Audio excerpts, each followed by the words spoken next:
We decided to be a host parent because we had an only son, and we thought, well, that might be fun to add a brother, sort of. Will it turn out that way? And lo and behold, it did. They got very close, had several classes together, got to learn a lot about the European and Swedish culture, and he got to learn about ours, so it turned out to be just a wonderful experience. Our student was so flexible and so easygoing that we really didn't have any problems adjusting at all. We only had Nick left at home. Our daughter's in college, so I said, honey, we have the room. I said, Nick can take him to school.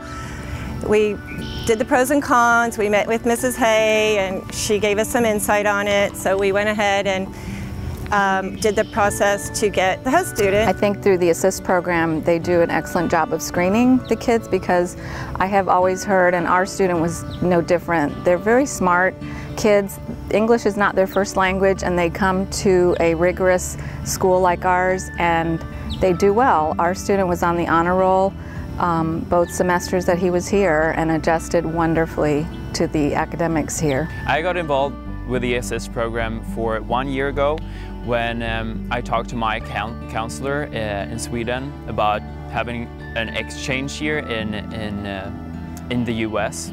And I was especially interested in private schools, and ASSIST gave scholarships for people around the world to come to private schools. So therefore I decided to apply. So I did an essay, I wrote an essay, and then I had sent it in my transcript. I went on an interview, and then I also had 4 recommendation letters from my teachers. I think for me personally, it was nice having another son that really appreciated everything that we did for him. And as I was hearing other people talk, I thought about how when I would be cooking dinner, many times he would be keeping me company in the kitchen, something my own kids don't do.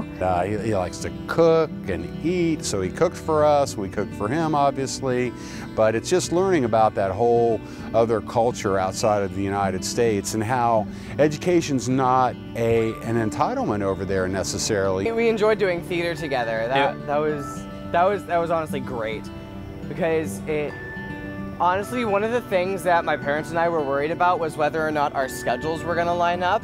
And so from one standpoint, logistically it worked out great, but also it was really fun just having Theodore in the theater department and doing something that I love, and I'm pretty sure he had fun too. Yeah, I like it too, yeah. The best thing, I think, it was to come here and everybody was so open, you know. Everybody just welcomed me, and like after the first week I felt I had friends. It was really the Trinity family. I feel a member in the Trinity, as a member in the Trinity family. Just adding that into your family, I mean, you might have a few extra things to do, a few extra meals to cook, but you'll get so much more out of it. You and your child and your family will be so enriched by it that I would at least consider it. It's just a lot of fun.